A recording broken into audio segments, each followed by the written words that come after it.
આજે તેમ થઈ ગયું કે આવા ભાઈબંધ હારે ક્યાંય જવાય જ નહીં. તો હેલો ગાઈઝ, સવારના ગુડ મોર્નિંગ. સવારમાં વયા ગયા હતા આપણે જીમે, કારણ કે વર્કઆઉટ તો કરવું પડશે.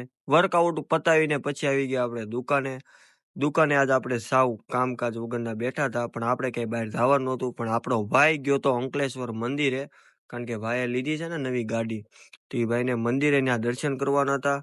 તો એ પોગી ગયા છે ભાઈ મંદિરે કરી લીધા એને દર્શન, ને એની દવી ગાડીના પણ કરાવી લીધા એ ભાઈએ દર્શન. પછી ત્યાંથી નીકળી ગયા અને કરી લીધો રસ્તામાં થોડોક નાસ્તો, અને પછી આવ્યા સુરત બાજુ આ વ્યૂ એન્જોય કરતા કરતા.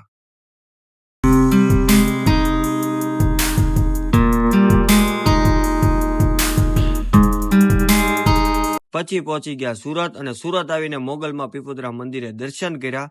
તમે કરી લો દર્શન. પછી હું છે, હું અને મારો ભાઈબંધ નીકળી ગયા કેફેમાં જવા માટે. અરે અર્પિતભાઈ હતા હો. અર્પિતભાઈ હારે હું વાતચીત કરતો હતો, ત્યાં મગાવી લીધી કોફીનો ઓર્ડર આપ્યો હતો. થોડીક વારમાં આવી ગઈ હતી કોફી, પણ કોફી આવીને ત્યાં ભાઈ કોફીમાં તો કાંડ કરી નાખ્યો. પછી હું છે હારી પેટનો ખીજાઈને નીકળી ગયા હવે ઘર બાજુ. હવે જો વિડીયો પસંદ આવ્યો હોય ને તો વિડીયો લાઈક કરજો, શેર કરજો, કમેન્ટ કરજો. મળીએ નવા વિડીયોમાં, ત્યાં સુધી બાય બાય.